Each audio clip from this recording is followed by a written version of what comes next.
Student हैं, हम लोग भी पढ़ते लिखते हैं, तो हमारा कोई मतलब नहीं था कि लोगों को परेशान करें, आम जनता परेशान हो। सीधे शब्दों में यही कहा कि हर हाल में आपकी परीक्षा ऑफलाइन ही कराई जाएगी। अगर हम अपनी बात नहीं रखेंगे ऐसे तो फिर कैसे रखेंगे, और कोई चारा नहीं हमारे पास, तो क्या करेंगे, हमारे मम्मी पापा क्या करेंगे, कौन जवाब देगा, उनका कौन सेवा करेगा, कोई नहीं करेगा ना।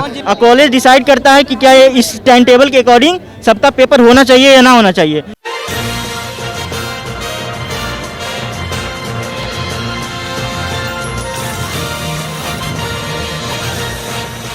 नमस्कार, आदित्य पांडे नाम है मेरा और आप डीएनपी इंडिया देख रहे हैं। मैं इस समय मौजूद हूँ लखनऊ के बीकेटी की जगह पे, जहाँ पे आप देख सकते हैं मेरे पीछे ये भारी भीड़ है।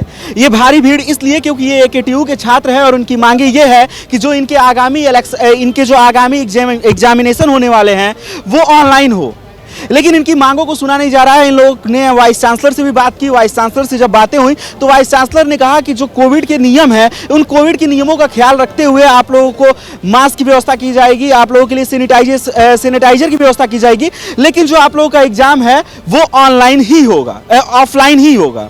तो इस पर हमारे साथ बातचीत करने के लिए यहाँ के बच्चे हैं, उन लोगों से हम बातचीत करते हैं और ये जानने समझने की कोशिश करते हैं कि आखिर मुद्दा क्या था, किस चीज़ के लिए ये लोग धरना प्रदर्शन कर रहे हैं। क्या नाम है आपका? जी, मेरा नाम प्रहलाद श्रीवास्तव है और मैं धरना देना कोई मोटिव नहीं था मेरा, हम लोगों का। और ये सब स्टूडेंट हैं, हम लोग भी पढ़ते लिखते हैं, तो हमारा कोई मतलब नहीं था कि लोगों को परेशान करें, आम जनता परेशान हो। लेकिन आदमी को क्या होता है कि जब मजबूर आदमी जब अपना कदम उठाता है तो बहुत भारी कदम उठाता है। अगर आप किसी निराश आदमी को और निराश करेंगे तो जब वो उछलेगा तो बहुत ज़्यादा उछलता है, ये चीज़ आप जान लीजिए। इसीलिए आम जनता को परेशानी हुई और कोई मोटिव नहीं था हम लोगों का कि वो कराया जाए। हम लोग धारा 144 का पालन करते हुए पहले 5 लोग गए वीसी साहब से मिलने, बाकी लोगों को दूर दूर कराया, बाकी लोग को पार्क भेजा गया, कहीं कहीं भेजा गया, तमाम जगह से दूर दूर से स्टूडेंट आए हुए थे। ऐसा तो था नहीं कि हम ही लोग लखनऊ के लोग हैं, बहुत दूर दूर से आए हैं, बरेली से, नोएडा से, आगरा से, गोरखपुर से, बलिया, सिवान, पता नहीं कहाँ कहाँ से आए हुए हैं। तो फिलहाल जैसे वीसी साहब से हम लोगों की बात हुई, बात करने का वीसी से, अगर हम आपके यूनिवर्सिटी के स्टूडेंट हैं तो हमारी आईडी जमा ही नहीं होनी चाहिए। आपके पास तो पहले से रिकॉर्ड है मेरा ना, आप मेरा रिकॉर्ड तो ऐसा तो है नहीं कि आपके यूनिवर्सिटी में नहीं है, मार्कशीट जमा है, सब कुछ जमा है, ठीक है। आप आधार किस बेस पे ले रहे हैं वो भी थाने में जमा करवा रहे हैं, ठीक है। प्रशासन ने हम लोग का पूरा सपोर्ट किया, ऐसा कुछ नहीं है कि प्रशासन ने कोई सपोर्ट नहीं किया हम लोगों का। जहाँ तक उन्होंने मदद दे सकी दिया। उसके बाद उन्होंने वीसी साहब से बात करवाई हम लोगों की, जिसमें से 5 स्टूडेंट जो एकेटी यूनिवर्सिटी में पढ़ते थे उन्हीं को ही भेजा गया। बाकी पढ़ते तो सारे बच्चे ही हैं, लेकिन अब वीसी साहब हर किसी से तो मिल नहीं सकते हैं, इतने बच्चे हैं तो 5 को ही, जो उनमें आप 5 लोग गए थे, 5 लोगों में आप एक खुद शामिल थे। वीसी सर ने डायरेक्टली क्या बात कही, सीधे शब्दों में बताइए। सीधे शब्दों में यही कहा कि हर हाल में आपकी परीक्षा ऑफलाइन ही कराई जाएगी, कोविड के नियमों को पालन करते हुए आपकी परीक्षा ऑफलाइन कराई जाएगी, सोशल डिस्टेंसिंग का पालन किया जाएगा, मास्क सैनिटाइजर आपको सेंटर पर मिलेगा, ठीक है। और कुछ उन्होंने नहीं कहा। आप लोगों के सवाल क्या थे जब उन्होंने कहा कि हम कोविड के नियमों के पालन कराएंगे, सैनिटाइजेशन देंगे, आपको मास्क देंगे, फिर दिक्कत क्या थी? दिक्कत ये थी कि अगर सपोज करिए कि कोरोना, चलिए ठीक है, हम मान लेते हैं कोरोना के वो सैनिटाइजर कर रहे हैं, ठीक है, हम दे रहे हैं। ओमिक्रॉन नया वायरस आ रहा है, ठीक है। ओमिक्रॉन के बारे में अभी किसी को नॉलेज नहीं है, क्या प्रिकॉशन होना चाहिए, किस तरीके से होना चाहिए। अगर हमको ओमिक्रॉन हो जाएगा तो हम कैसे समझ पाएंगे। पेशेंट भी पेशेंट अभी आज ही लखनऊ में 13 पेशेंट पाए गए। फिर आपके उत्तर प्रदेश के ही बिलासपुर डिस्ट्रिक्ट में एक जगह एग्जाम कराया गया, आज ही वहाँ पे आया रिजल्ट, 63 बच्चे को ओमिक्रॉन पेशेंट पाए गए हैं, ठीक है। और अब टेस्ट हुआ तब ना पता चला। अभी हम लोग एग्जाम दे के आए, घर में जाएं, घर में माँ बाप हैं वो भी ओमिक्रॉन के पेशेंट। भाई अपने माँ बाप से तो आप मिलोगे, ऐसा तो है नहीं कि पहले से आपको पता चल जाएगा नहीं हम ओमिक्रॉन घर में लेके आए, प्रिकॉशन के साथ रहेंगे। माँ बाप को तो यही पता है कि कोरोना हो सकता है, आप मास्क सैनिटाइजर यूज किए हैं, ठीक है, कोई बात नहीं है। लेकिन अगर ओमिक्रॉन हो गया तो उसका जिम्मेदार कौन होगा, अब आप बताइए। अच्छा, ये आपके उन लोगों जब आप लोगों ने उनसे ये सवाल किया, ठीक, कि अगर हमें ओमिक्रॉन हो गया तो क्या होगा, तो उनका जवाब क्या उस समय था? उनका जवाब था कि ऐसा कुछ नहीं है, उन्होंने हम लोगों की बात सुनी ही नहीं। यूनिवर्सिटी में वीसी साहब ने पूरी तानाशाही दिखाई अपनी, ऐसा कुछ था नहीं कि वो हम लोग की बात सुनते, वो अपनी ही बात किए, हम लोग की कोई बात नहीं सुनी गई। तो मतलब इस पे कोई बातचीत नहीं हुआ कि अगर आप लोगों के साथ कोरोना हो जाता है तो वो लोग क्या अपनी तरफ से क्या पहलू लेंगे, उस पे क्या कार्य करेंगे? वो कह रहे हैं इसकी जिम्मेदार सरकार है, वो सरकार जानती है क्या करेगी, हम कुछ नहीं कर सकते। अब मतलब उसकी जिम्मेदारी लेने के लिए वाइस चांसलर तैयार नहीं? उसके जिम्मेदार सरकार है, ठीक है। पेपर आप करा रहे हैं कि योगी जी करा रहे हैं, पेपर तो वाइस चांसलर जी करवा रहे हैं ना, कि योगी बाबा करवा रहे हैं आके, वो क्यों जिम्मेदार होंगे?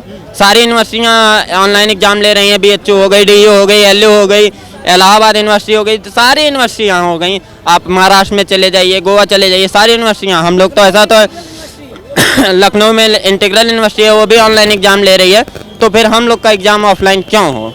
ये बात जायज़ है कि नहीं है, आप बताइए। चलिए अब यहाँ पे और ढेर सारे लोग हैं, उनसे बातचीत करते हैं। अच्छा ये बताइए, आप लोग की जब मांगों को नहीं माना गया तो आप लोग आके रोड का घेराव कर दिए। क्या ऐसे रोडों का घेराव करना आपकी मांगों को लगता है या आप लोग की मांगों को पूरा करवा घेराव नहीं कर रहे हैं, अपनी बात रख रहे हैं, क्योंकि देखिए आपके सामने यहाँ पे जाम हट चुका है।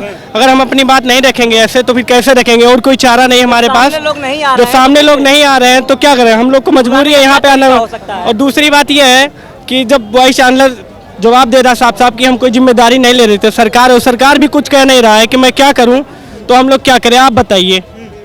हमारे पास तो ये मजबूरी है ना कि हम लोग आके यहाँ खड़े हुए हैं, और कोई चाह रहा है क्या? नहीं चाह रहा है, इसीलिए हम लोग आके यहाँ पे अपना धरना प्रदर्शन कर रहे हैं। हाँ। अच्छा एग्जाम कब से है आप लोग? एग्जाम 28 तारीख से है, 2 दिन बाद एग्जाम है। हाँ। कब आप लोग को टाइम टेबल कब पता चला? टाइम टेबल हमको पता 2-3 दिन पहले टेंसिटी बोला आया था, जिसका कोई निश्चित नहीं था। फिर उसके बाद क्लियर एग्जाम आया, 2 दिन बाद आया, 3 दिन पहले आया शेड्यूल। ना तो अभी एक यूनिट पूरी है, ना कुछ है, मतलब 1-2 यूनिट पढ़ा के सीधा डायरेक्ट शेड्यूल चालू कर दिया है। और दूसरी बात यह है, अगर हमको कोई प्रॉब्लम हो गई, हम अपने माँ बाप के इकलौते हैं, तो क्या करेंगे? हमारे मम्मी पापा क्या करेंगे? कौन जवाब देगा? उनका कौन सेवा करेगा? कोई नहीं करेगा ना। या तो कोई जिम्मेदारी ले ले, तब हम लोग जो है देने के लिए तैयार हैं। नहीं तो अन्यथा यह करें, यही शेड्यूल रखे, यही सब कुछ रखे, ऑनलाइन कराएं। हम लोग अपनी प्रतिभा का विलक्षण दिखाएंगे, सामने जो करेंगे, पास होंगे फेल होंगे उससे कोई मतलब नहीं, क्यों ऑनलाइन एग्जाम कराएं। शेड्यूल चेंज करें या ना चेंज करें, कुछ है या ना है, लेकिन बस बात ये है कि ऑनलाइन एग्जाम कराएं। आज 2 दिनों का समय बचा हुआ है, आज आप लोग धरना प्रदर्शन कर रहे हैं। 2 दिनों में अगर आप लोग की मांगों को नहीं माना जाता है तो आगे क्या होगा? आगे अब जो होगा देखा जाएगा। हम लोग आप ही से हैं, हम लोग 10 दिन पहले 16 तारीख से कर रहे हैं ऑलरेडी। अब आगे जो होगा आपके सामने ही होगा। जैसे कि 2 दिनों का मात्र अब समय बचा हुआ है, अगर इन 2 दिनों में अगर आप लोग की मांगों को नहीं माना जाता है तो आगे क्या होगा? हम लोग ऑलरेडी एग्जाम छोड़ देंगे, कंटिन्यू जितने बच्चे हैं एग्जाम छोड़ देंगे, तब तो मांगेंगे। हमारे पास और कोई चारा नहीं है। ऐसे एग्जाम छोड़ना क्या लगता है आपको जायज है? सर हम लोग एग्जाम नहीं छोड़ेंगे। अगर जो एग्जाम क्यों छोड़ेंगे? अगर हम लोग को जो बीच में गैपिंग नहीं है तो कम से कम एक पेपर में 3 दिन का तो गैप दें, कम से कम इतना गैप दें ताकि हम लोग पेपर दे सकें। उतना टाइम में हम लोग पढ़ सकते हैं। क्या कह रहे हैं? सर AKTU का रूल रेगुलेशन ये है कि हम लोगों का जो भी टाइम टेबल, पहले AKTU टेंटेटिव टाइम टेबल निकालती है और उसे हर कॉलेज को भेजती है, और कॉलेज डिसाइड करता है कि क्या ये इस टाइम टेबल के अकॉर्डिंग सबका पेपर होना चाहिए या ना होना चाहिए। लेकिन AKTU ने इस बार क्या किया है, टेंटेटिव टाइम टेबल को ही फाइनल टाइम टेबल बना दिया, जिससे बच्चों को दिक्कत हो रही है। 28 से इनको पेपर में डिले करना चाहिए था कुछ टाइम के लिए, लेकिन इन्होंने डिले नहीं किया। इसके वजह से बच्चों के ऊपर प्रेशर हो गया। अभी हम लोग का सिलेबस नहीं कंप्लीट है। अभी हम लोग 5th यूनिट लोग बता रहे हैं कि सिलेबस नहीं कंप्लीट है, फिर एग्जाम कैसे हो पाएगा आप लोग? इसीलिए तो बच्चे प्रोटेस्ट कर रहे हैं, इसीलिए तो चाहते हैं। अभी 5th यूनिट कंप्लीट ही नहीं है बच्चों का।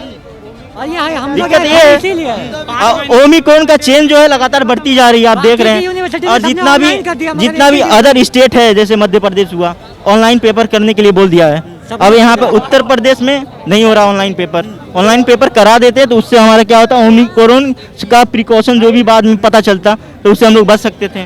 तो ये वो छात्र हैं जो बता रहे हैं कि आगामी समय में जो इन लोग के एग्जामिनेशन होने वाले हैं, अगर वो ऑनलाइन नहीं होता है तो ये लोग जो एग्जामिनेशन है उसका बहिष्कार भी कर सकते हैं। अब ये देखना काफी दिलचस्प होगा कि जो AKTU के वाइस चांसलर हैं वो इन लोगों की मांगों को मानते हैं या नहीं, और आने वाले समय में जो इन लोगों के एग्जामिनेशन होने वाले हैं वो एग्जामिनेशन ये ऑनलाइन लेते हैं या ऑफलाइन, ये एक महत्वपूर्ण सवाल है।